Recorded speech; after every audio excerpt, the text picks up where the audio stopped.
देश प्रेमी लोग पिछले अनेक वर्षों से हैदराबाद को भाग्यनगर कहते आ रहे हैं, लिखते आ रहे हैं और प्रचलित भी है। और इसलिए ये एक बात है।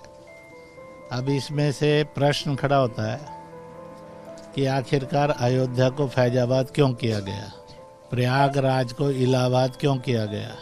ऐसे बहुत सारे स्थान हैं जो पूरे देश के अंदर जिनको विदेशी मुगल आक्रांताओं ने ध्वस्त भी किया और नाम भी बदले, जिससे साफ पता लगता है कि वो आक्रांता थे। उनको इस देश की मिट्टी से, संस्कृति से और लोगों से कोई प्यार मोहब्बत नहीं था। उन्होंने मजहब भी बदले और जो यहाँ के नाम थे वो भी बदले और पूजा स्थल भी तोड़े। देश के अंदर अधिकांश लोगों की सहमति है कि भारत की संस्कृति, उसकी पहचान ये सुरक्षित ही नहीं रखनी चाहिए, पुनः खिलखिलानी चाहिए। इसलिए वर्षानुवर्ष से हैदराबाद को भाग्यनगर लोग कहते आ रहे हैं, कह रहे हैं और कहते रहेंगे। Many of the times the Bharatiya Janata Party in Telangana state have raised the issue of renaming the name of Hyderabad to Bhagyanagar.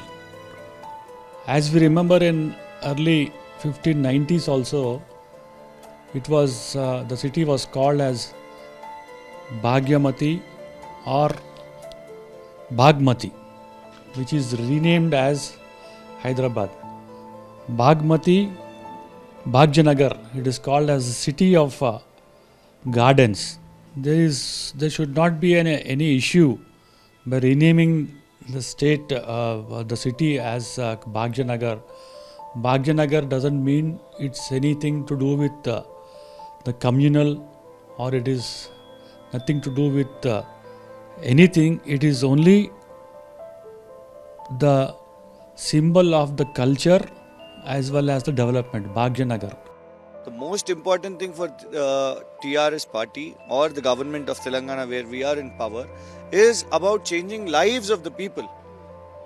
That is how we want to. We are more focused on development. If you remember, Bharatiya Janata Party came in power with the name of Vikas.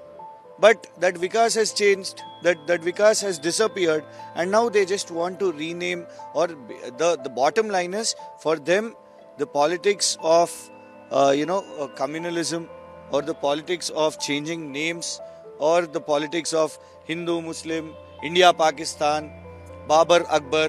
These kind of things are a priority for them. Surgical strike. What happened to their surgical strike promise? That was what their campaign previously in GHMC. We didn't see any surgical strike yet.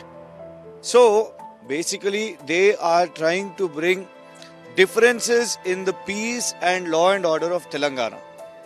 Most importantly, Hyderabad.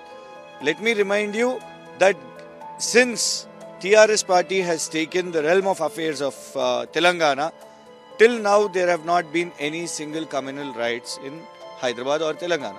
But these people want to disturb the peace. They cannot see Hyderabad peaceful. That is why they are thinking that changing name will change the shape of Hyderabad. No. ये माता जी जो आपके यहाँ सामने बैठी हुई हैं, ये स्वयंभू मूर्ति है। काफ़ी सालों से प्राचीन मूर्ति है और यहाँ पर विराजमान हुई माता जी। एक समय की घटना घटी, एक समय की बात है कि माता जी इस भाग्यनगर को छोड़ करके जा रही थी। तो जो उनका सिपाही था, तो उन्होंने रोका कि आप कहाँ जा रही हैं। तो उन्होंने कहा कि इस नगर को छोड़ करके मैं जा रही हूँ। कुछ कारणवश रुष्ट होकर के इस नगर को छोड़कर जा रहे थे। तो उस समय जो है उनका सिपाही बोला कि ठीक है आप जा रहे हैं तो थोड़ा देर इंतजार करें, मैं अपने राजा को बता दूं, राजा को बताने के बाद आप यहाँ से जाइए। तो उन्होंने कहा ठीक है तुम राजा को बता के आओ, मैं तुम्हारा इंतजार करती। तो उसने कहा कि मैं कैसे भरोसा करूँ आपका, आप चली गई तो कैसा होगा। तो ठीक है, मुझे आप पहले वचन दीजिए कि मैं जब तक नहीं हूँ तब तक आप मेरा इंतजार करेंगे। उन्होंने कहा कि ठीक है। माता जी ने कहा ठीक है मैं आपका इंतजार करती, आप जाके आओ। तो राजा के पास गया, राजा को पूरी हकीकत बताया कि माता जी यहाँ से नगर को छोड़ के जा रहे हैं। तो उसने पूछा कि तुम क्या बोल के आए। तो बोले मैंने उनसे वचन लिया हूँ कि जब तक मैं नहीं हूँ तब तक मेरा इंतजार करें आप।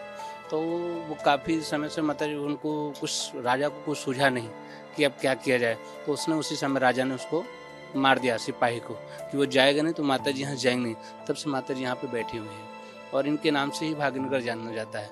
यहाँ पे माता जी के पास जो भी आए, जो भी कामना करते उनकी पूर्ण होती है।